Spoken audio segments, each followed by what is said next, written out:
Mbele zaidi tusikie hiki ndugu yetu anaitwa Meshak ameshare pamoja nasi. Meshak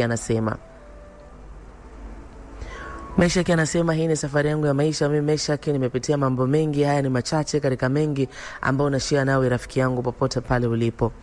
Meshak anasema unajua mimi sio mtu wa kufukuzia sana wanawake. Yani siko hivyo yani mimi ni kijana ambaye nina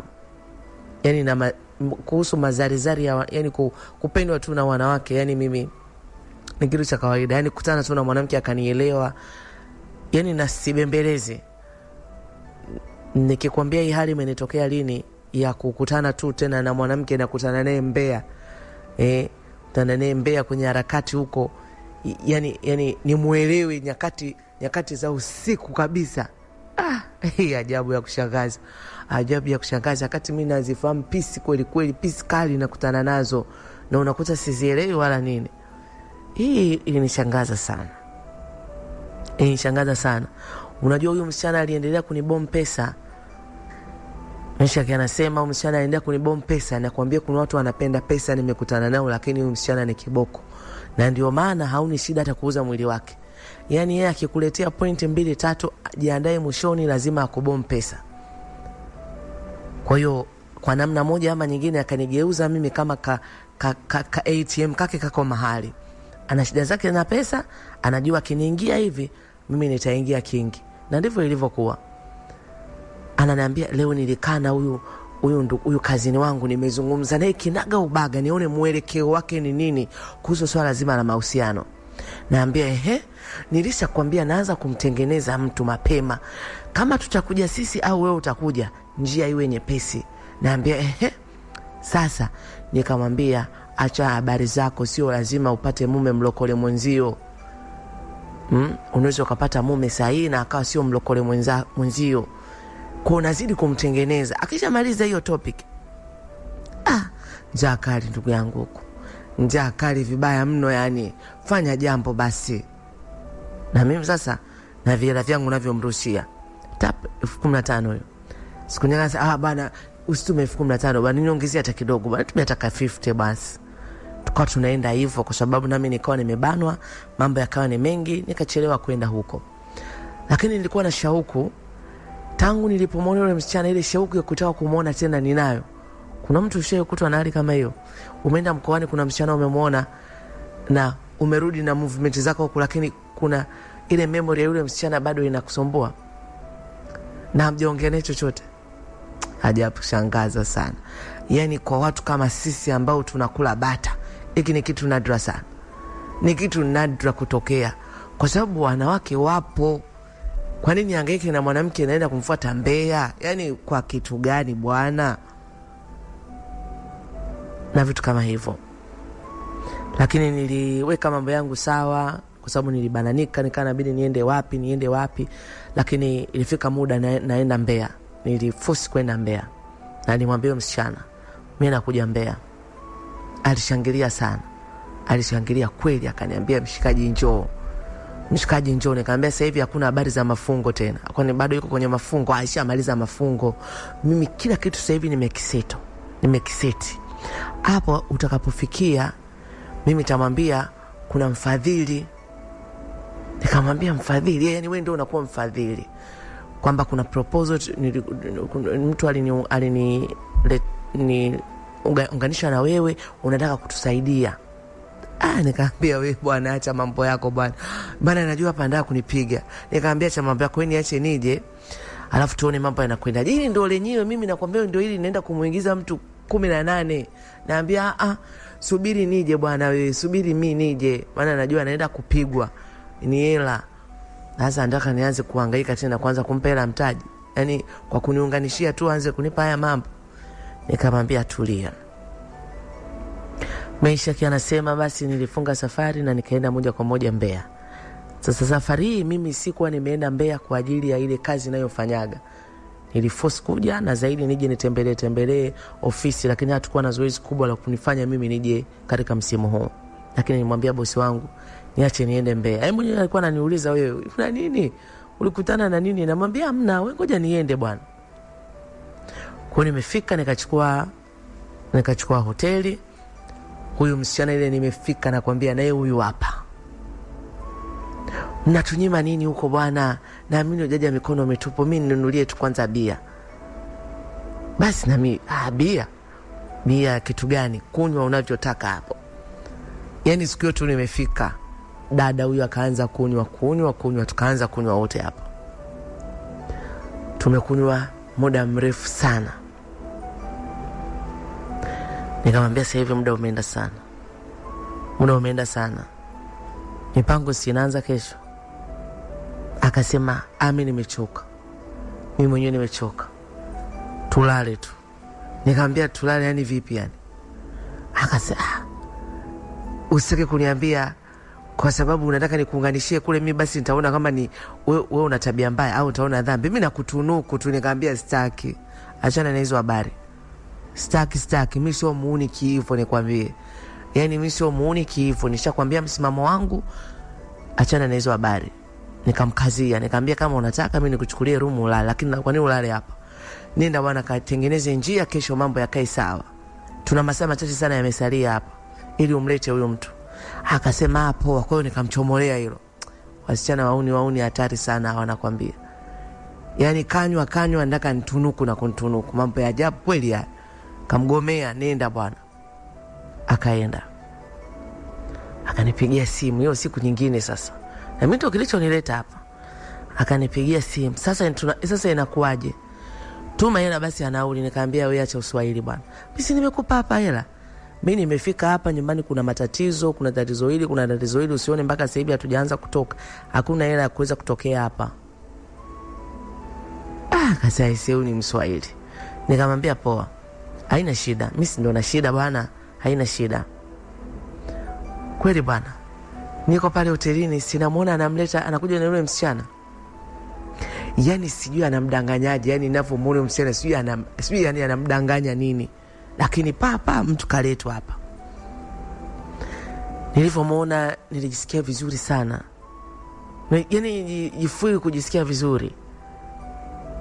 Na nikawakaribisha pale, akanisalimia, wakaketi.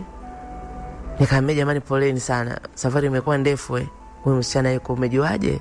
Safari ndefu sana bosi wangu. Ananiita bosi hapa. Nikamwambia jamani karibuni. Kasema asante. Basi huyu msichana akamwambia ndugu yake, cousin, haya kula unavyotaka leo. Kula, unanielewa? Kula, huyu ni bosi wangu.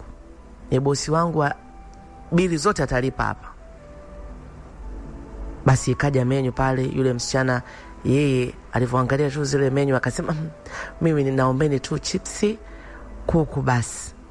Huyo dada akamwambia angalia vyakula sio chips kuku tu kwenye hoteli kama hizi ndugu yangu. Akasema anaweza nikaagiza kitu ambacho sikijui, naona majina yake sielewi. Mimi tu na hamna chips kuku. Basi tukakaa hapo akati chakula kinaendelea kutengenezwa huko. Basi muendesha mada hapa ni huyu msichana. Sasa huyo msichana akaniambia tulishazungumza mwanzo vizuri. Yaani mimi tulishazungumza mwanzo vizuri kabisa. Alishaniambia mipango aliyokuwa nayo. Hapa amekuja kwanza kwa gia anaitwa boss.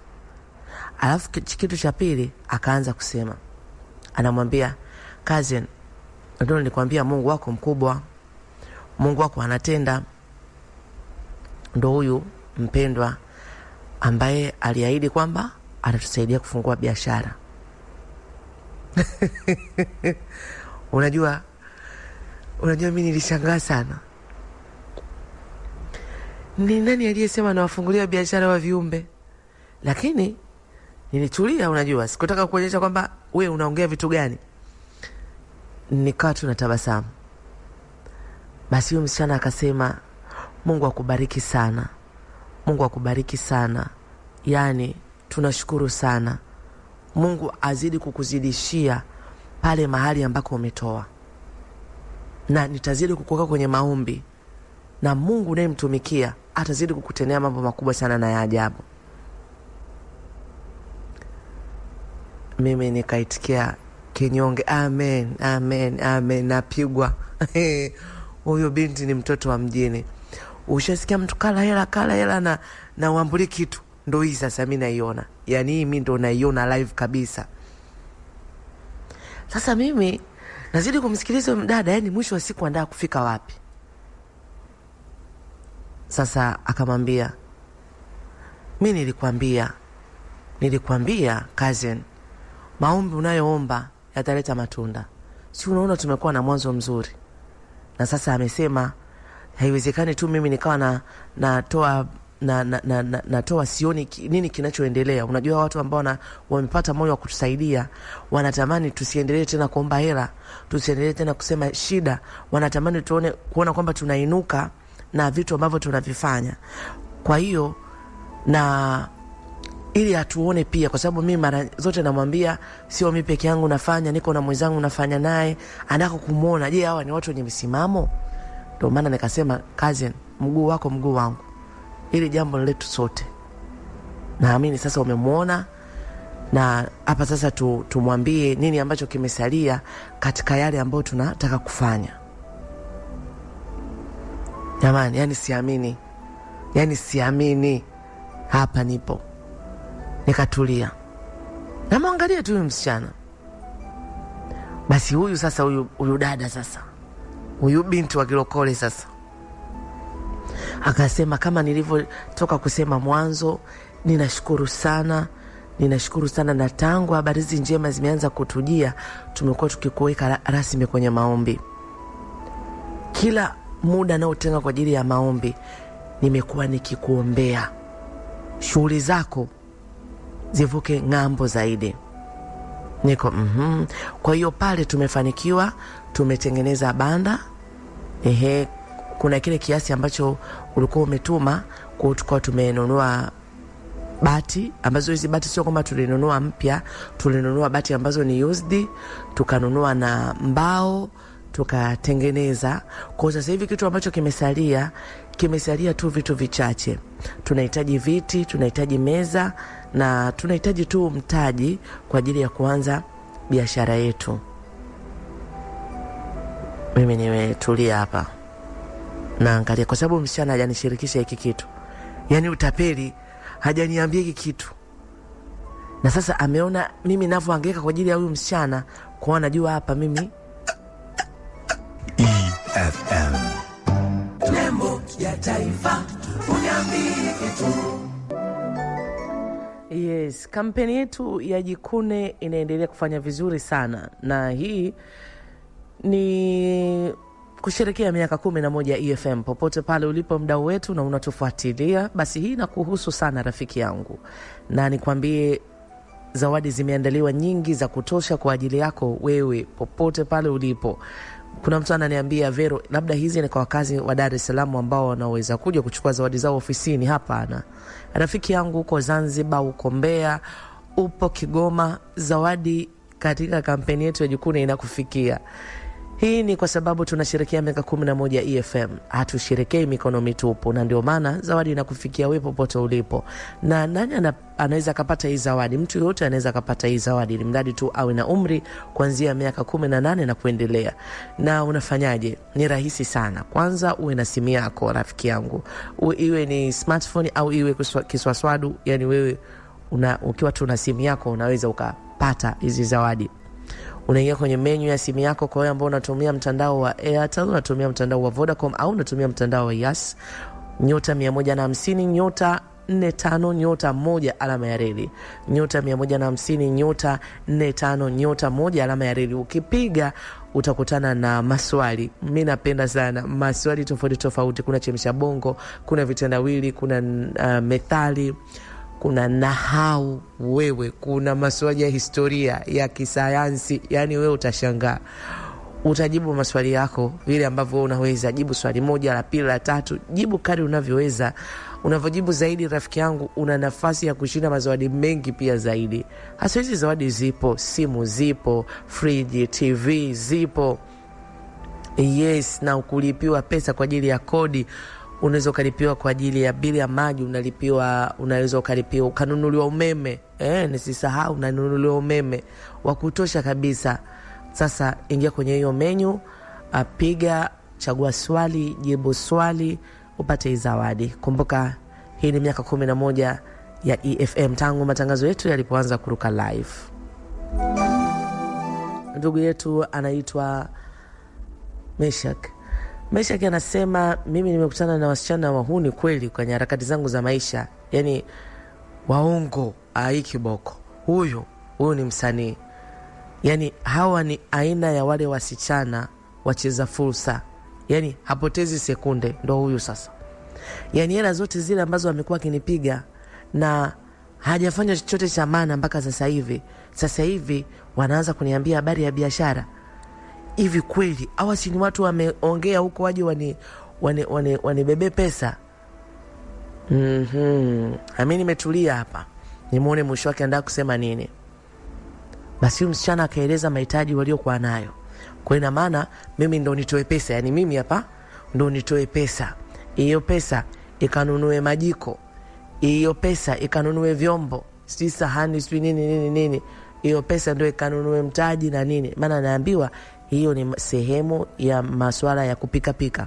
Sijui ni mama ntilie, sijui ndo ni mgahawa.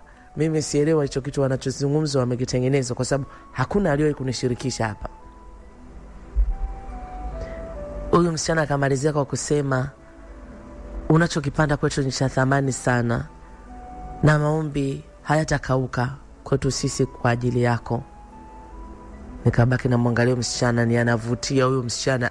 Huyu msichana nimempenda, ni hakika nakwambia msichana nimempenda. Lakini hii familia ni ya kitapeli. Hawa ni matapeli. Mimi unajua nikatabasamu. Huyu msichana akaniambia, ngoja nikwambie. Yani huyu sasa tapeli wangu. Ngoja nikwambie. Hili wazo ni surprise. Yani maana naona mimi kama nimevurugwa, sielewi. Nikanyamaza tu. Nikamwambia,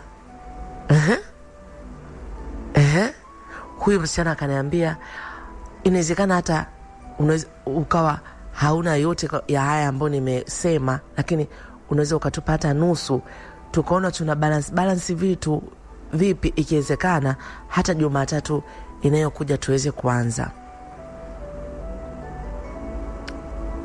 Basi msichana, kwa sababu anaongea vizuri sana, nikamwambia nimekuelewa.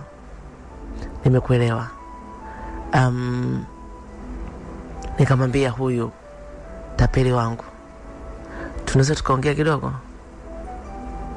Akanambia, tumalize kwanza hili jambo, tumalize hili afu tuende kwenye topic nyingine. Topic nyingine ndo zitakazo kufurahisha wewe. Mimi naelewa. Nikamwambia, kuna jambo muhimu hapa nataka niliweke sawa. Njoo tuongee kwanza. Kweli akaja, kanifuata. Nikamwambia, wewe unajifanya mtoto wa mjini, mimi ni mtoto wa mjini zaidi yako. Ni nini unanichezea hapa? Ni nini unanichezea? Kwa nini mmekuja ili mje mnitapeli mimi?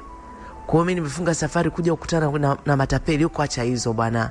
Acha hizo. Mtoto aingiliki kwa kila yengo. Mimi nifanyaje sasa? Hapa mimi mpaka nimemsomba huko, nimetumia akili. Ngoja nikwambie. Hii issue anakuambia kuhusu banda, hilo banda ni la kwangu mimi. Wewe kwa hela gani ulioituma? Sema hapa. Hizo 15,000 20,000 ndio ningeweza kujenga hilo banda. Anakuambia sio banda, ni sehemu ya kuweka mgahawa. Nikamwambia, kwa sasa unamaanisha nini? Kwa sababu kila engo nayo muingia haingii. Unaona? Na mimi ni mtu mwaminifu, nishakula hela zako, japo hela za mbuzi. Wewe huwezi ukaniambia kwamba mimi umenipa hela ya maana. Hela ya maana nini? Hela ya maana wenzako wanampa mtu anafungua biashara. Hela ya maana wewe nikikusanya hela zako hapa zinafika ngapi? Ni kwa sababu nakuomba mara nyingi unanipa 15,000 unaanza kusema mimi nimekula hela zako. Kama vipi bwana, ili zoezi liishie hapa. Mimi mwenyewe nahangaika sana na kupambania, alafu wewe mapambano yangu unaanza kunilaumu. Unaanza kuniita mimi tapeli. Mimi tapeli mimi? Sijapenda kabisa. Yani yeye ndo akapanic. Asa mimi nikamtuliza, nikamwambia amna, unajua ungeniambia mapema. Wewe ulipaswa ungeniambia mapema, ili jambo tungepangana mapema. Akasema ni kwa sababu tulivyokuwa tumepanga sivyo ambavyo huyu msichana angeingia. Hili nilivyomwambia ndo akaingia, kwa sababu mara zote ananiambia hii biashara inaanza lini? Mbona tumetengeneza hapa tumestaki? Nikamwambia kuna mtu unamkumbukaga yule kaka yule siku zile yule ni bosi, ni tajiri. Siku zote nilikuwa nimemkaribisha kwenye sherehe yetu, mimi ndo nikatengeneza hayo mazingira, na kuja tena nalaumiwa. Nikamwambia basi aishe, sikuwa nimeelewa. Sasa hapo umenielezea vizuri, kwa hiyo unasemaje? Unachotakiwa hapa ni kutoa hela. Nikamwambia mimi hela sina. Akasema si unaona ulivyombaili, kwa unaona kama mimi nakutapeli. Okay, basi hela usinipe mimi. Hii hela sasa mimi nitakuwa namsakizia yeye, atakuwa anakuja kufuata hela kwako. Si unanielewa? Nikamwambia sasa hapa huu mchongo ndo tuchonge vizuri sana. Hapa ndo nimekuelewa. Hapa mimi na maana leo nitazuga kwamba nimepata proposal yenu, lakini ngoja niweke mambo sawa ili niwape pesa yote. Kesho utasema tuje kesho. Kesho mimi nitamwambia na emergency atakuja yeye. Si unanielewa? Sasa hapo wewe hiyo kazi na kuachia wewe. Wewe si mwanaume na si umempenda. Tekniki za kumfuata binti wa kilokole ni tofauti na tekniki za kufuata wadada kama sisi wa dunia. Nikamwambia utofauti nini? Utofauti uwe makini kwanza kwenye kuongea. Usiongee mambo ya kiuni sana, atakuona wewe ni wa dunia sana. Ongea lugha ambazo wao wanazizungumza. Unaona, anza kusema mamangu ni mlokole, babangu ni mlokole, sisi familia yetu yote ni ya kidini. Yani hivyo. Alafu uonyesha shauku uliokuwa nayo pia na wewe unatamani urudi kundini. Yani hao ndo wanapenda, kwa sababu atakuwa anajua anakuja kuchukua, alafu anakuja kukuhubiria. Ile nafasi ya wewe kukuhubiria, wewe ndo unaitumia vizuri. Si unanielewa? Nikamwambia nimekuelewa. Wazo zuri, nimependa. Akasema kwa hiyo leo toa chochote hata kidogo ili jambo lionekane kweli. Nikamwambia hamna shida, hilo nimekuelewa. Tukarudi. Tumerudi pale, maskini udada ajui chochote. Yani sasa tu unajua udada ajui chochote, maskini mlokole watu ajui. Nakuja kuuzwa. Wewe watoto wa mjini unauzwa. Yuko hapa nakwambia mwenyewe anakula chips kuku hizi ajui ziko kwenye mission. Lakini yote juu ya yote, huu ulikuwa ni moja kati ya mpango wetu wa kukamilisha hilo jambo. Na mimi niliporejea pale nikiwa na tabasamu, nilimwambia tunaishi sasa hivi maisha ni kupambana sana. Yuko yani ananisikiza kwa makini. Yuko ni kweli, na nawapongeza sana. Yani mnasimama na kuweza kujitengenezea uchumi wenu nyinyi wenyewe. Nyinyi wanawake mashupavu, mashujaa. Na niseme niko tayari kuwa support. Nimefanya kidogo, natamani kuendelea kufanya zaidi. Sasa huu ni mwanzo, ila niseme nimeelewa, na tamani mfanye vitu vikubwa kwenye hilo eneo na mtofautiane na wengine ambao wanafanya, na huo ndio ushindani wa kibiashara.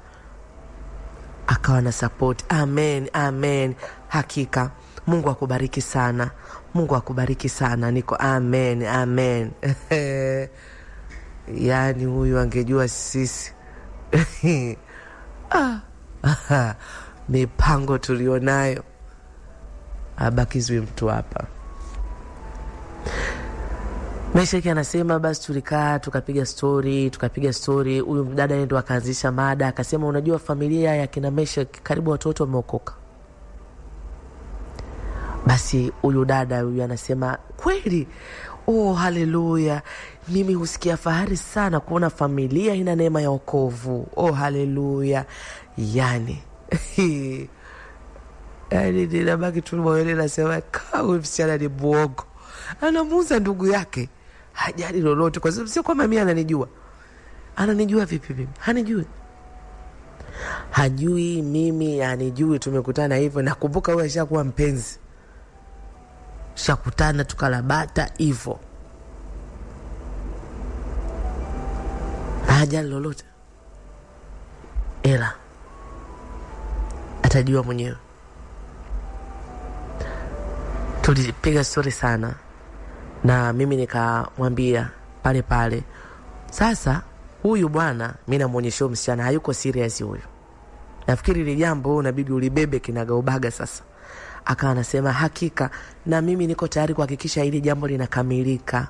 Nikamwambia muda mwingi pia apokee simu. Vizuri ungenipa namba yako. Akasema hakika yani nikapewa namba kwa njia nyepesi kabisa.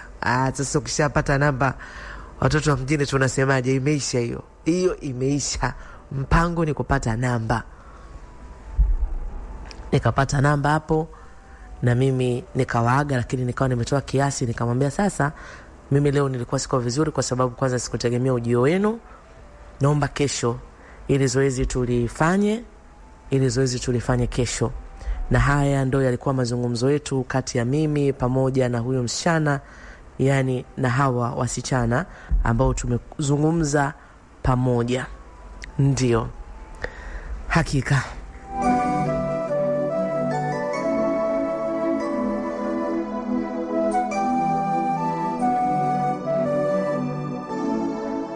Ripoti ya leo msikilizaji, tunazungumza kuhusu maisha halisi ya kweli ambayo ndugu zetu wanapitia na wanayaleta kwetu, nasi tunayawasilisha kwako kwa njia ya simulizi. Na leo ni siku njema msikilizaji, na tunazidi kusogea mbele zaidi. Dakika nazo zinasogea, lakini na sababu ya kukumbusha habari njema, watu wanapata zawadi. Kwa nini wewe usipate zawadi katika kutimiza miaka 11 ya EFM? Hii sikupita rafiki yangu, na usiseme mimi sijakwambia. Nimekuambia rafiki yangu, nimekuambia hii jikune ni kwa ajili ya sisi sote na ni kwa ajili ya kutimiza miaka 11 ya EFM. Zawadi ni nyingi. Mimi nitafurahi ukilipiwa kodi, tafurahi ukalipiwa kodi ya nyumba. Nitafurahi ukinunuliwa umeme wa kutosha kabisa, yani ukasahau kabisa mambo ya kununua umeme. Nitafurahi kama utalipiwa bili ya maji, lakini kama haitoshi ukawa na friji lako hapo nyumbani. Jamani, ukabadilishe friji. Haya ni makubwa, mimi nazungumza ya mafriji ya kisasa rafiki yangu. Haya TV hizi ni flat screens. TV kubwa kabisa za kisasa, lakini haistoshe tunazo simu Samsung safi kabisa. Unapata kwa kuingia tu kwenye simu yako hapo kwenye nyota 150 nyota 45 nyota 1 alama ya reli na ukapiga. Ukipiga, kwa wewe ambao unatumia mtandao wa Vodacom, kwa wewe ambao unatumia mtandao wa Yes, kwa wewe ambao unatumia mtandao wa Airtel, basi wewe una sifa kabisa hizo za kufanyaje, za kupata hizi zawadi. Rafiki yangu, za watu wanapata zawadi. Ukifuatilia vipindi vyetu tangu asubuhi mpaka usiku kabisa, basi nikwambia zawadi zinatolewa. Kuna watu pia wanapata speaker kutoka Jizo. Yani wao ndo baraka kabisa, na zinatoka nyingi rafiki yangu. Sasa wewe huenda ukapata chochote kile katika kusherehekea miaka hii 11 ya EFM. Ndugu yetu anaitwa Meshaki akaendelea kutujuza haya katika safari yake ya maisha. Meshaki anasema basi nikatulia, wakawa wameondoka, na huyu msichana alinipigia baadaye. Huyu msichana ambaye ndo ananiunganishia kwa huyu msichana, aliniambia bwana, mimi kwa sehemu kubwa nimemaliza kazi yangu, lakini nikuulize swali. Nikamwambia niulize. Akaniambia unataka tu uwe naye usiku mmoja miwili umuone alivyo, kwa sababu nimekwambia kwamba hajakuwa na mahusiano au unataka au umempenda, unataka kumoa. Mimi nikamwambia nikwambie kitu, mimi nataka kumoa.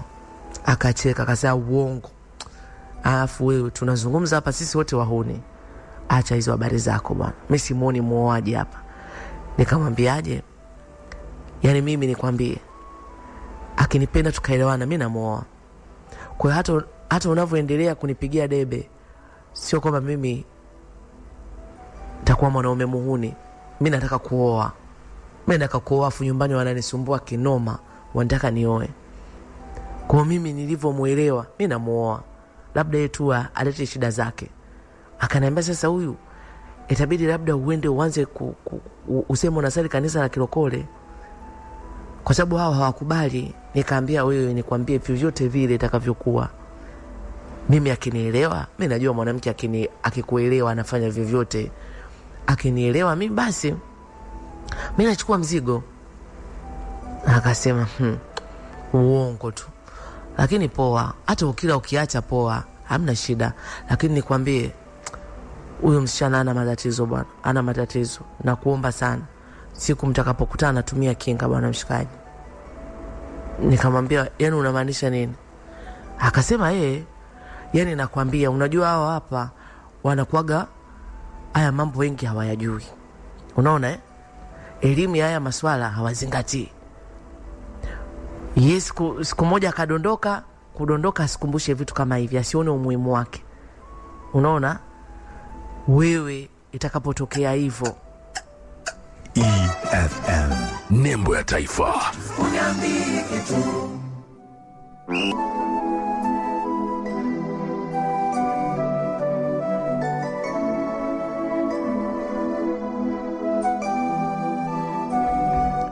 Yes, tunasogea mbele zaidi msikilizaji na ripoti ya leo ya EFM katika siku njema ya leo. Anaitwa Meshak akiendelea kutujuza haya katika safari yake ya maisha. Meshak anatueleza.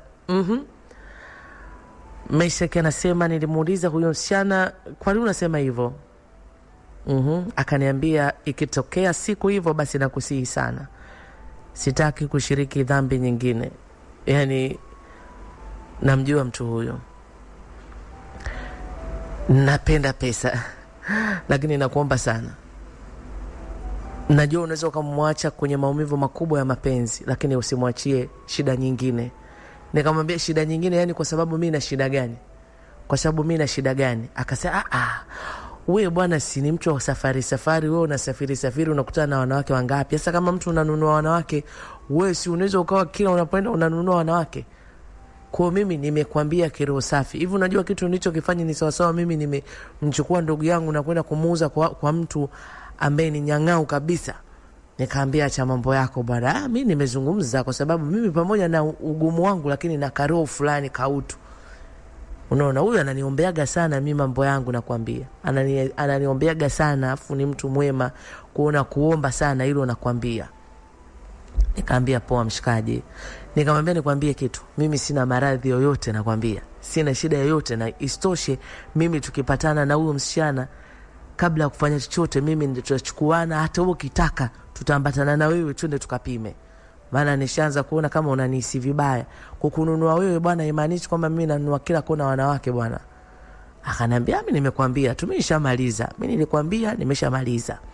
Kwa hiyo mimi nimeshampanga yeye kuja kesho kuja kuchukua kimpango wako wewe mambo mengine malizana naye. Mimi akiwa ananiuliza maswali unanionaje wewe mtu ananiambia hiki mimi nitakuwa ninakupambia hapo.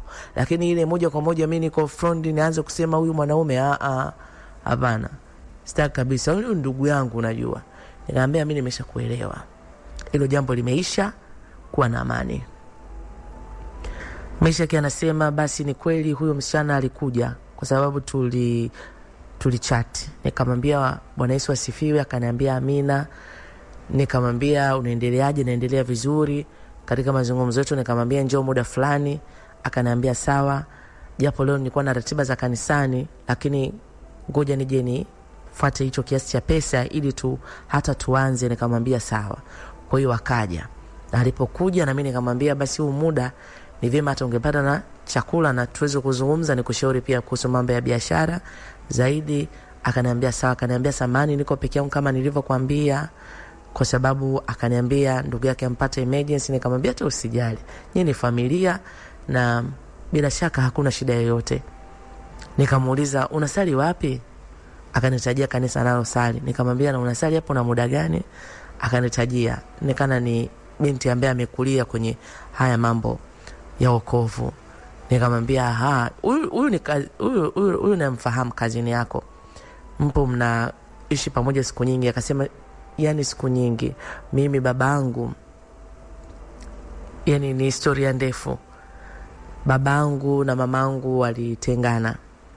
Kwa hiyo babangu mimi akaenda kuoa mke mwingine, mamangu naye akaenda na maisha mengine. Kwa hiyo ndo nikaanza kuishi yani na huyu ndugu yake. Kwa hiyo toka nilipochukuliwa hapo na shangazi, anamuita shangazi. Kwa hiyo ndo ameendelea kukaa na mimi, ndo tumeendelea kukaa ndo mpaka hivi leo. Kwa hiyo ni familia yangu. Yani hawa ndo kila kitu kwangu. Nikaambia nikamuuliza kwani una umri gani? Mwenye anajibu akanijibu vizuri umri wake. Nikaambia hakuna mipango mliokuwa nayo sasa hivi ni kwenye hii biashara. Akasema ndio, mipango tuliokuwa nayo ndio hii, mimi kumsaidia ndugu yangu kwa sababu amekuwa yuko busy, kwa hiyo ni tufanye mwisho wa siku tujipatie kipato kitusaidie kwenye maisha. Nikamwambia hata hivyo mnapambana sana. Kabla ya kuanza hii shughuli mlikuwa unafanya nini? Akaniambia nilikuwa tu na ratiba nyingi za kanisani zaidi kwa sababu naimba kwaya, lakini pia ninaongozaga mikesha maombi. Kwa hiyo na kuaga tu niko busy hata kama sina kazi. Wakati mwingine naenda kufanya uinjilisti huko mitaani. Kwa hiyo ndio kitu ambacho nimekuwa nakifanya, lakini nikaona niwe na tafuta kipato pia. Ni kweli muda mwingi natumia kanisani, lakini nikaona hapana, nipate kitu cha kufanya. Kwa hiyo ndio ili wazo likaja ambao tunaamini ni Mungu alilileta. Na ndio Mungu hatuinuliwa watu kama wewe. Mungu aendelee kukubariki sana. Nikamwambia amina. Akaniuliza, unaishi hapa Mbeya? Nikamwambia hapana, mimi siishi hapa Mbeya. Ila kuna project waga nakuja kufanya hapa Mbeya. Nikamwambia mimi naishi Dar es Salaam. Akasema kumbe unakaa Dar es Salaam. Sasa umejuana vipi na ndugu yangu? Nikamwambia mimi ni mtu ambaye pia na guswa sana na maisha ya watu. Kwa nikikutana na watu wana mawazo ya kibiashara, nimekuwa nikisupport. Kwa kuna mtu alinikutanisha naye, ana shauku ya kufanya vitu. Kwa hiyo ndio tukao tumeishia hapo. Akasema vizuri sana, Mungu akubariki sana, unachotoa Mungu atakutunza nacho sana. Nikamwambia amina. Sasa huyu msichana, yani namna alivyo, ni ule msichana ambaye huwezi ukasema kwamba yani uanze kurusha kete hapo hapo. Yani wewe mwenyewe ukiona tu yani namna anaongea, namna nini, yani uwezi. Aisee, nikasema nyinyi kuna wanawake wana maadili. Wewe usishazoea kutana na wanawake wahuni tu, wanawake wahuni wa mjini, yani watoto wamechanganyikiwa. Paka unasema hivi kuna wife material kweli sasa hivi kweli? Nataka nikwambie wanawake wapo. Yani huyu binti vile anavyoongea na alivyo, unasema jamani, hivi huyu akiwa mke wangu mimi, jamani. Yani ni ile unamke unaweza kusafiri wewe ukaenda mbali, unaamini kabisa mimi mke wangu hakuna mtu anaweza akasogea pale. Kusogea okay, anaweza akasogea, hakuna anaweza akamuini, hayupo. Yani kwa namna mtu yani alivyo anaonekana na misimamo. Kwa hiyo hata mimi kurusha kete yani naangalia hapana. Hapa naweza nikazungumza sentensi hapa, hizi stories zikaishia hapa. Kuna mimi nikana namsoma huyo sio wa kuingilika haraka. Lakini nikaanza kuzungumza mambo ya biashara, experience ambayo niko nayo kuhusu biashara, namna ambavyo biashara wanaotaka kufanya kule wakifanya kama mji kama Dar es Salaam inaweza kuwa na manufaa makubwa. Kama wana ndoto ya kujikita kwenye masuala ya mapishi, Dar es Salaam ni sehemu sahihi sana. Na chomeka historia vya hapa na pale. Akasema mimi sijai kufika Dar es Salaam. Nikamwambia sasa kwenye mambo yako yote haya ya kufanya injili hizo unazifanya hapo. Yani nyinyi hamtoki mkaenda kurekodi, labda mkaenda kwenye miji kurekodi kwa ya zenu na nini? Akasema ni jambo zuri tunapopata nafasi, lakini mimi sijapata bahati. Mimi nazungukaga tu huko vijijini zaidi kufanya injili, labda hivyo kwa yetu inaalikwa. Tumeshawahi kwenda mikoa kanitajia, lakini Dar es Salaam hatujawahi kufika. Nikamwambia na wishi siku moja niwaalike. Akasema kanisani kwenu? Nikamwambia kanisani kwetu.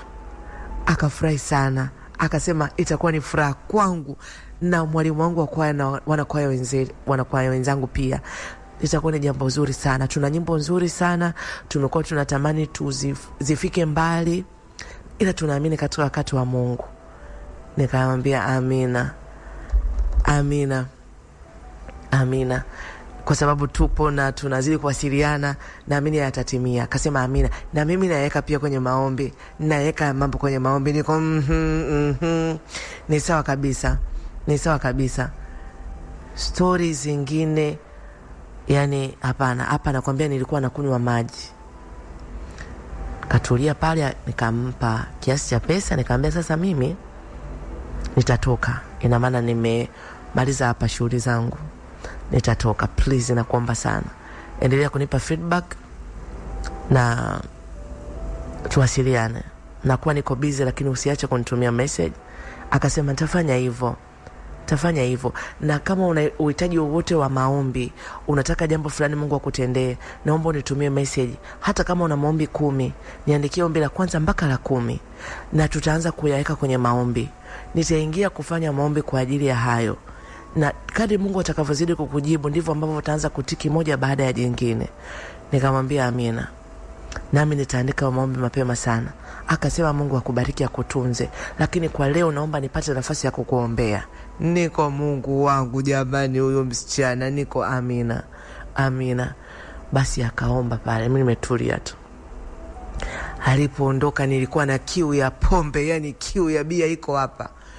Nikanywa pombe pale, nikamwambia huyu msichana, tukachati naye sasa, huyu tapeli wangu, nikamwambia da hiki kibarua ni kizito. Hivi kumbe kuna watu ndio wanapata tabu hivi kupata wake wa kuoa. Akasema kwa nini? Nikamwambia nikwambie huyu mlokole sana bwana huyu. Akasema hakuna cha mlokole sana wewe. Hakuna mkate mgumu mbele ya chai. Nikamwambia yuko hivyo hivyo, nenda naye mwisho ataingia kingi. Nikamwambia mimi nimemshauri kuhusu kwaya yao, kwa nini wasije kama Dar es Salaam kuja kutembea, kuja kuimba, kwa nini wasitafute ma studio yako Dar es Salaam? Yuko unaona sasa, wewe kumbe ni mjanja zaidi. Ukishamwambia kuhusu kwaya yule unamchanganya hilo jambo, anaenda kuliombea hilo masaa 3. Nikamwambia wacha wewe, yuko umeenjoy. Lakini nikamwambia sana. Akaniuliza wewe unampendea nini penyewe huyu ndugu yangu? Nikamwambia hata sijui. Maana kusema kwamba siwi umemuona na shepu nzuri, angalia mavazi anayovaa, umevutwa nini? Nikamwambia sielewi, ila nimempenda tu. Ninahisi hii ndo anasema ndo unampenda mtu, yani unampenda mtu. Ndo hii sasa. Akacheka akasema wahuni bwana wanapokamatika wanakoga wanateseka sana. Tukacheka, lakini nikamwambia nimefurahi, asante, mimi ngoja niondoke, lakini tuendelee kuwasiliana. Akasema mimi kuwasiliana na wewe kidogo kidogo, weka nguvu huko, tengeneza mazingira. Nikamwambia ameniambia niandike maombi. Akasema sasa kwenye hayo maombi hayo andika sasa. Ombi la kwanza, Mungu naomba unipe mke sahihi. Unaona La pili, Mungu naomba unipe mke sahihi. Yani ili kama la kwanza mpaka la 3 atakuuliza maswali hapo ili aombe vizuri. Sasa hapo na wewe ndio utajimimina sasa. Unajua mimi nataka mke mcha Mungu na nini, mpe character ambazo yeye anazo. Nikamwambia yani wewe umeweza. Hili jambo nalishughulikia. Basi ikawa hivyo na tukawa tumemaliza hivyo. Na ni kweli mimi nilianza safari yangu na moja kwa moja kurudi Dar es Salaam. Mimi nilienda Mbeya kwa machache, lakini nikwambie mengi nilienda kumfuata msichana. Yani najifili tofauti. Hata nilipata nafasi ya kuzungumza na mamangu, nilimwambia mama, mimi nataka kuoa sasa. Alicheka mamangu, alicheka kwa furaha, akasema sasa ajabu na kushangaza. Nikikuuliza mwanangu, unataka kuoa, mwanamke unaye wa kuoa yuko wapi? Utaniambia bado hujampata. Nilicheka nikamwambia mama, ni kweli bado sijapata, ila kuna dalili kama anakuja. Akasema unaona, asa hivi unawezaje kusema nataka kuoa na mke na msichana huna mwanangu? Nikamwambia mama, kuna muujiza huko. Kuna muujiza mama, wewe tulia, nitakuletea. Si unasema mimi nini, nitakuletea sasa. Mtoto mzuri, wewe mwenyewe utasema. Mama akasema na ngoja mwanangu, niondolee hii aibu jamani mwanangu. Basi tukacheka na mama, lakini niliona kujisikia vizuri pale ambapo unakutana na mtu ambaye moyo wako unajifeel na unaona njia zako ambazo unazifuata huenda zikawa na matunda. Haya anatueleza ndugu yetu mpendo wetu anaitwa Meshak. Meshak anasema basi ilikuwa hivyo. Mimi nilichokuwa nafanya, naamka mapema asubuhi namtumia message, Bwana Yesu asifiwe. Atanijibu amina. Umeamkaje? Nitamjibu nimeamka vizuri. Ataniambia Mungu na aibariki siku yako ya leo na akutunze. Namwambia amina. Na akaniambia hujatuma maombi bado. Nikamwambia nakutumia. Na ni kweli niliandika maombi, my dear friend. Ombi la kwanza mpaka la 3 ni ombi hili moja. Linalofuata, Mungu atubariki tuishi maisha ya ndoa. Mke atakayepata, Mungu atubariki tuishi maisha ya furaha. Mungu atubariki uzao. Yani mimi sina shida na pesa, sina maradhi, sina nini, mimi nataka ndoa. Nikapiga maombi yani maombi ya kwanza, ya pili, ya 3, ya 4, ya 5, 6, 7, 8, 9, 10 na shuka maombi ya kufanana. Umo yani umo. Nacheza umo. Nikamtumia. Haya anatueleza ndugu yetu anaitwa Meshak. Msikilizaji, ni safari ya Meshak. Anatueleza haya katika safari yake ya maisha. Na mimi Veronica niko hapa tangu saa 1 nikishia na wewe katika haya. Msikilizaji, nikushukuru sana. Ndugu yangu YouTube utatusamee, naona hapa mambo yataenda kidogo tofauti, lakini soon mambo yatakaa sawa. Nikushukuru sana na nikutakie usiku mwema. Lakini zaidi sana msikilizaji, kampeni yetu ya Jikune inaendelea. Na hivi leo ninavyokuambia, zawadi bado zinaendelea kutoka kwenye kipindi cha Balbu ambacho kinaongozwa na Tajwidi. Leo kutakuwa na Jizo speakers zitakuwepo pale zikiendelea kutolewa, na ni muendelezo wa zawadi ambazo zinaendelea kutolewa kupitia kampeni yetu hii ya Jikune. TikTok Capital